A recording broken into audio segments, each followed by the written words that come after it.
தான் சதுர்த்தசி இரவு நேரம் தான் சீவராத்திரியாக இருந்து மக்கள் எல்லாரும் முழுமையாக விழித்திருந்து அந்த இரவில் சிவபெருமானுக்கு முழுக்காட்டுகள் பலவேறு திரவியங்களை வைத்து முழுக்காட்டி செய்து காலையில் விடிந்த உடனே பார்த்திங்கன்னா அவருக்கு சிவபெருமானுக்கு விடத்தின் பாதிப்புகள் எல்லாம் நீங்கி சிவபெருமான் மக்களுக்கு அருள் புரிகிறார். அதுதான் அந்த சிவராத்திரி முடிஞ்சு காலையில் அந்த அலங்காரமெல்லாம் பண்ணி சிவபெருமானை வழிபட்டு வருவார்கள்.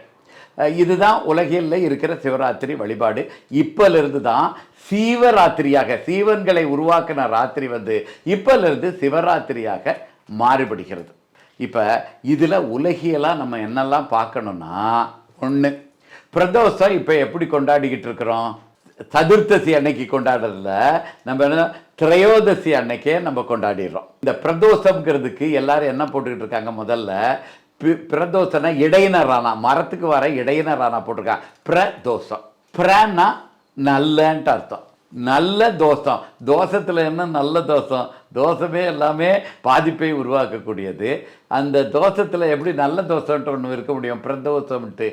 அப்போ என்னன்னா பிரதோஷங்கிறது ராணா வல்லின ராணா போடும். அதுக்கு என்ன பொருள்னா, ஒரு மனிதனுக்கு ஏற்கனவே பிறந்து விட்ட தோஷங்கள், இப்போ பிறந்து கொண்டிருக்கிற தோஷங்கள், இனிமேல் பிறக்க போகிற தோஷங்கள், 3 வகையான தோஷங்களையும் நீக்கக்கூடியது தான் இந்த பிரதோஷம் அப்படின்னு பேர் வச்சாங்க.